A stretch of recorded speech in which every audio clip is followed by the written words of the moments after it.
Hello दोस्तों, आज हम आपके लिए एक बहुत ही अच्छी बुक समरी लेकर आए हैं। आप इस बुक का टाइटल देखकर जान ही गए होंगे कि जैसा इस बुक में टाइटल दिया है वैसा ही इस बुक में बताया गया है।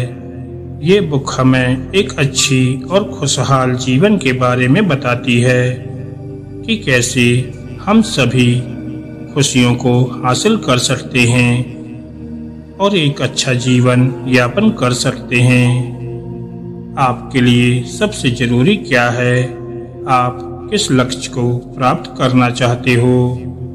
यह किताब आपके हर महत्वपूर्ण प्रश्नों का समाधान करेगी एवं आपको प्राचीन स्टोइक फिलॉसफी के बारे में भी बताएगी, जिससे हम अपने जीवन में नैतिकता और शांति प्राप्त कर सकते हैं। ये बुक समरी किसके लिए है? फिलॉसफी के छात्रों के लिए जो अपने मन से नकारात्मक सोच मिटाना चाहते हों, जो एक साधारण एवं शांतिपूर्ण जीवन बिताना चाहते हों।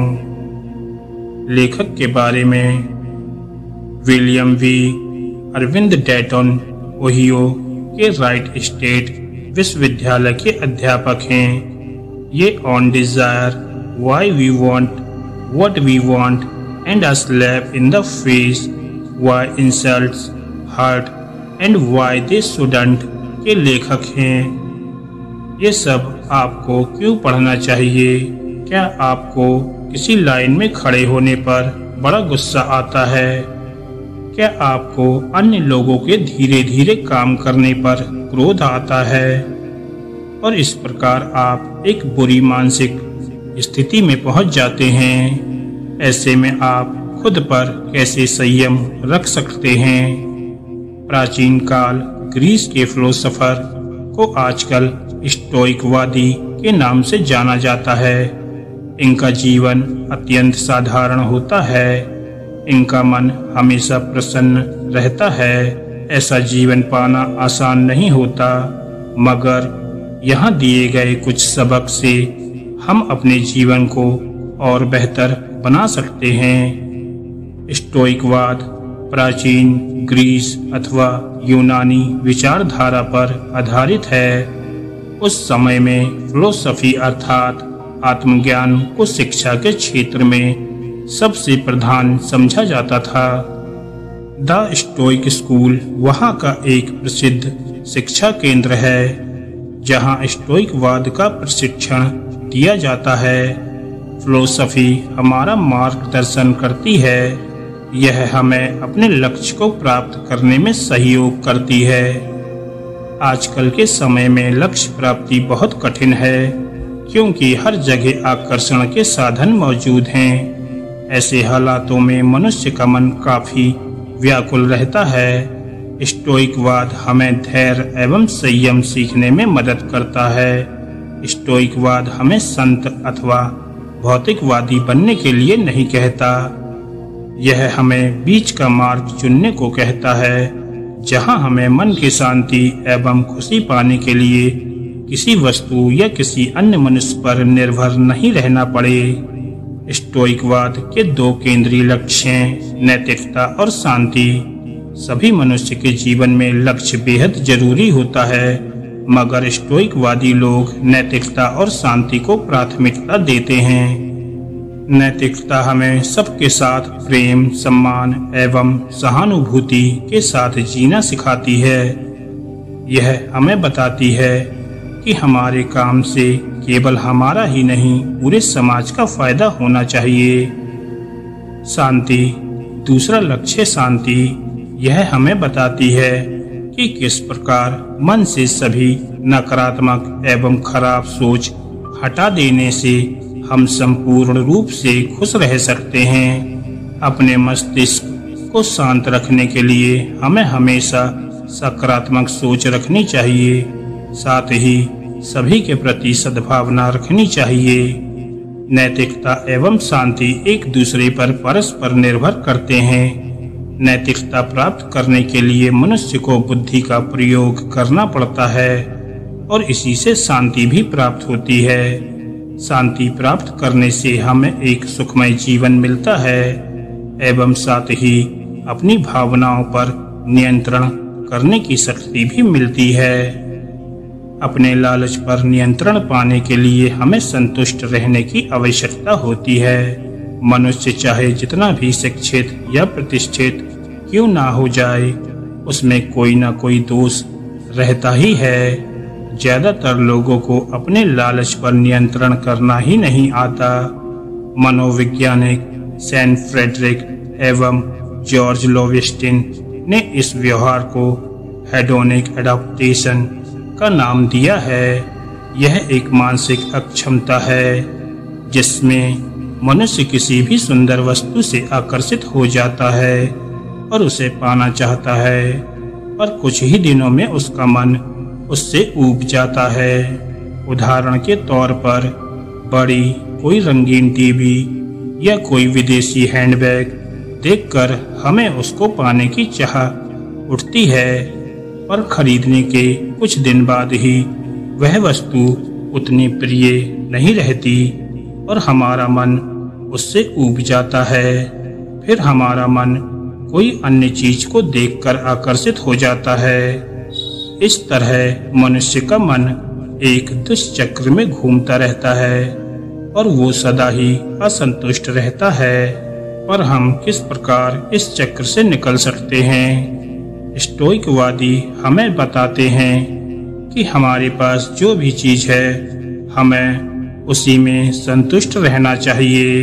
इससे हमारे मन में दूसरी वस्तुओं के प्रति प्रलोभन कम हो जाएगा और हम अपनी वस्तुओं की कदर करना भी सीख जाएंगे। स्टोइकवादी की एक पद्धति से हम हमारी चीजों और आसपास के लोगों को अधिक मान दे सकते हैं। इस पद्धति का नाम है नकारात्मक दृष्टिकोण।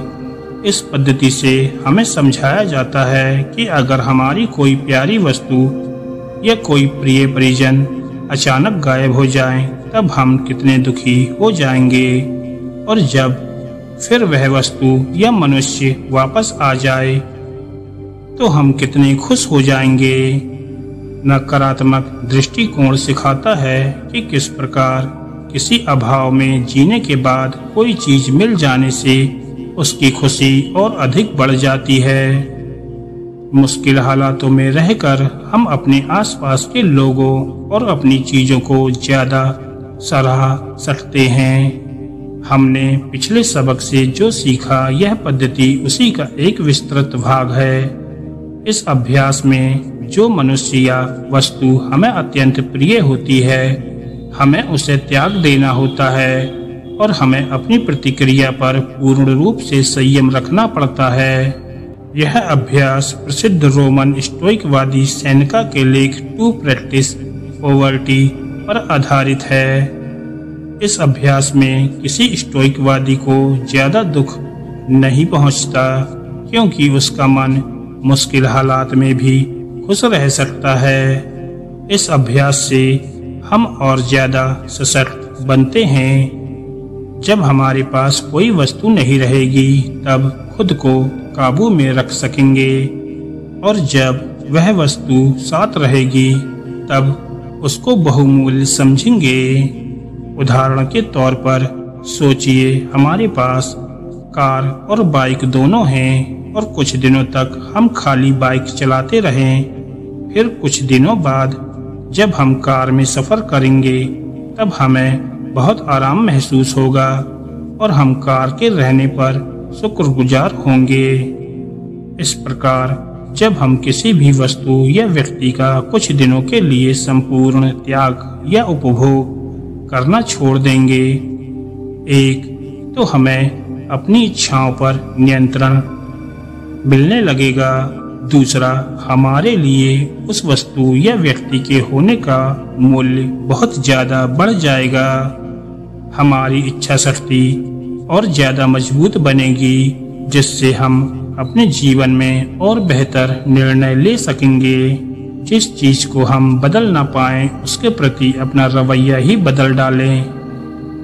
हमें सर्वदा किसी न किसी चीज की अपेक्षा रहती है, चाहे वो एक खुशहाल परिवार हो या अपने कर्म क्षेत्र से संबंधित कोई बात। हम हर समस्या को कोई बड़ी मुश्किल समझकर चिंतित रहते हैं। एक स्टोइकवादी जिन चीजों को नियंत्रण कर सकता है और जिन चीजों को नियंत्रण नहीं कर सकता, दोनों को पहले ही अलग कर लेता है।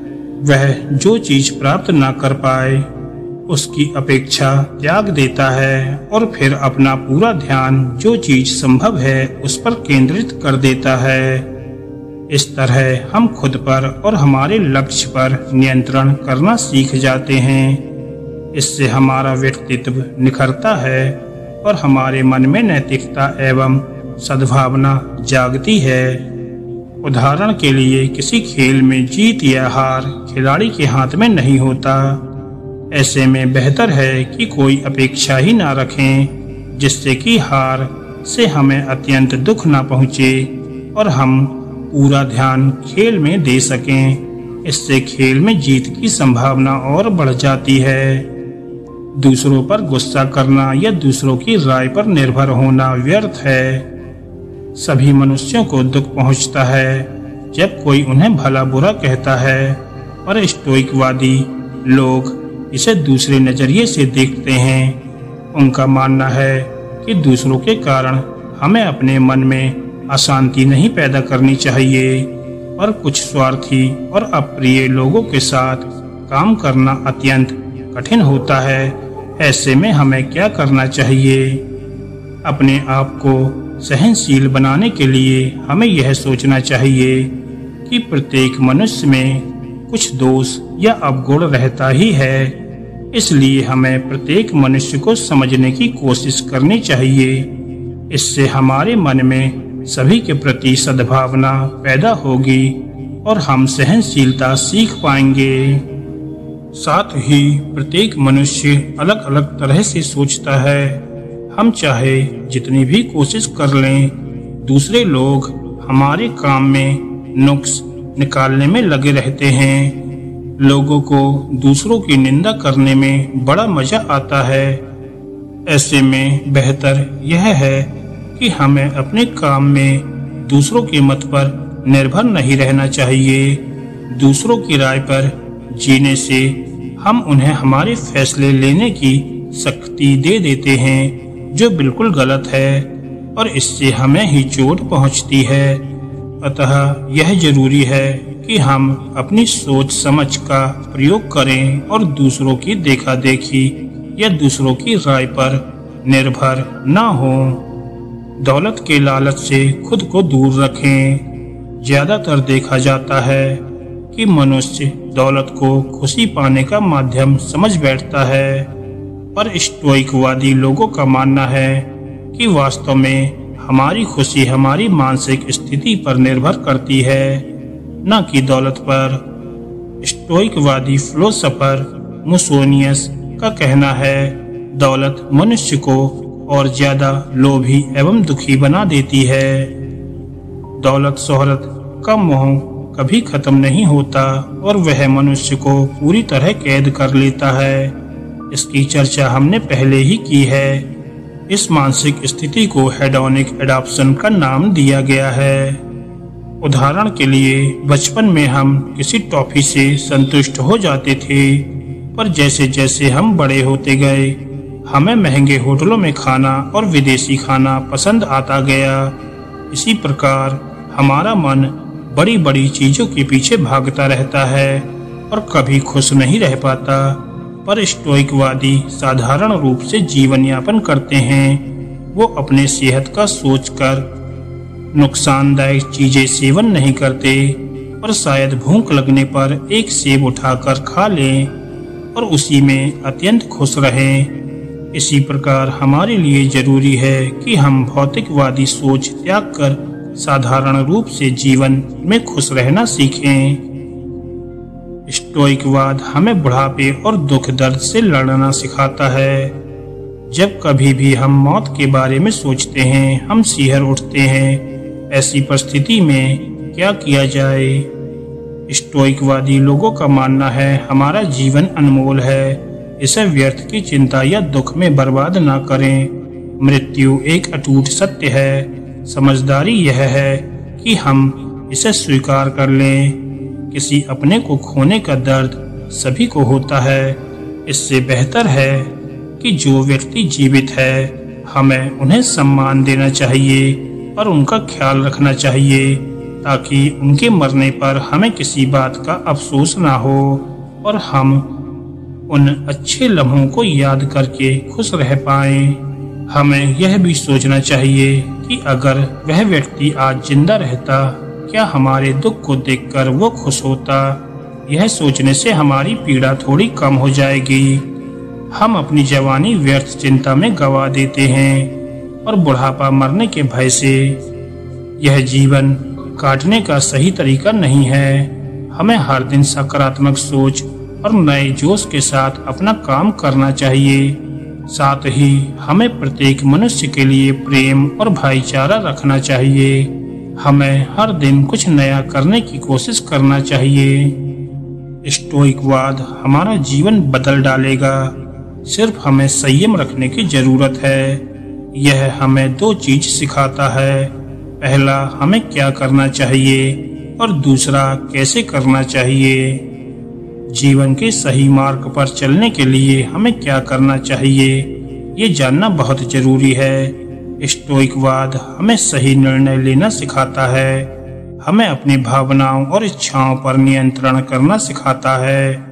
इससे हमें कौन सी चीज फायदेमंद है और कौन सी चीज नुकसानदायक, यह समझ आता है। अतः हम आत्मनिर्भर बन सकते हैं। साथ ही हमारे लिए यह जानना जरूरी है कि कौन सा कार्य हमें खुशी और शांति प्रदान करेगा और कौन सा नहीं। अतः जिस कार्य के करने से हमें शांति और सुकून मिले वह काम करना चाहिए। इस तरह हम आसानी से अपना लक्ष्य प्राप्त कर सकते हैं।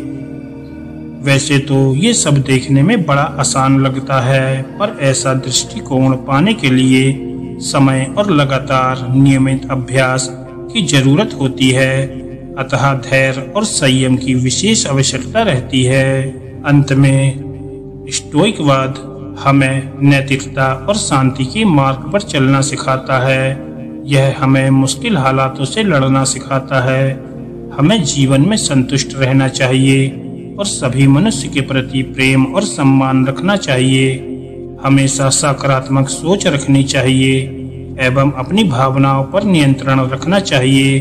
अतः हमें खुश रहना चाहिए एवं जीवन का भरपूर आनंद लेना चाहिए।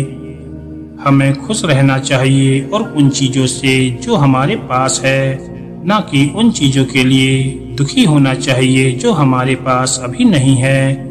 और ऐसा करना आसान भी नहीं है, लेकिन नामुमकिन भी नहीं है, क्योंकि इसी प्रकार की सोच हमें अपने अंदर हर वक्त डालना होता है। जब आप हर वक्त उसी सोच को डेवलप करने लगेंगे तो आपके लिए खुश रहना सबसे आसान हो जाएगा, उसी सोच के साथ जो आपके पास अभी है।